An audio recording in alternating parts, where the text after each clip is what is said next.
Peygamber aran hakkında ne yaptı? Musulman sorsun bilen ha. Bilmeyen diyorlar.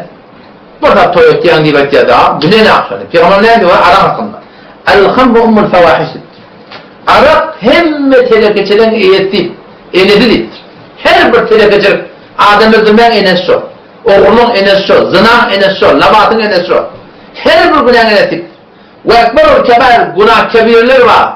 Tövbe etmeden başlanmıyor. Sonra ilk oğlu konulittir. İzin dittir yani men şeribeha ve kâhala ummihi. Her kim arabası dittir, enesi el yatutturadiktir. Ve haletihi, daireti el yatutturadiktir. Ve ammeti eceketmen yatutturadiktir. Kim ayıttır kıyamasam ettirsin. Her kim arabası dittir, çünkü aklı ki adam. Akıl elemeli ya, enetine varadiktir peygamberler. Dairetine varadiktir, eceketine varadiktir dairette. Holamet ya, ummul habayit diye. Arap bunlar telekeçirden enetidir. Her yerde Arap geldi mi, akıl ağırdan gidiyor. Akıl ağırdan giden sonra ne mi? Ne böyle? O balağını çıkarar. Ne mesela ama? O peygamber diyor, وَلَا يَشْرِبُ الْخَمْرِ bir adam iki arak içiyor, hine yeşribeha. Şu içen vaktini o mümin iman sonu yok dedi.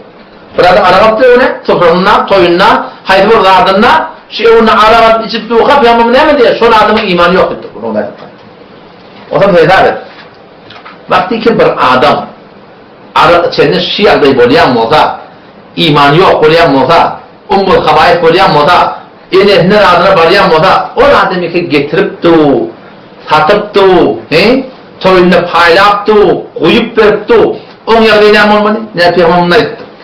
Peygamber diyor, la'anallah, Allah lanet etti diyor da. Hadiste diyor, la'ane Resulullah. Resulullah lanet etti ki diyor. La'anallah, Allah lanet etti ki diyor. Yani Resulullah lanet etti diyen adam falan etti, peygamber lanet ettir de. Peygamber lanet bir adam aslında, vallahi yanlış adam imanı gitti. Şu adam, şu günlerden tövbe etmeden şu imanı gitti. Şimdi tabi onun bu işi Allah Teala lanet etti. Kime? Allah Teala lanet etti diye arağı diye. Ve şaribe içeri dikti. Ve sâkiha kuyup veren Allah lanet etti. Ve şun tatın alayan lanet etti. Ve tatyayanı lanet etti. Ve şun beceriyen lanet etti. Ve şun maşinden midir gözlerinin alttakiyen lanet etti.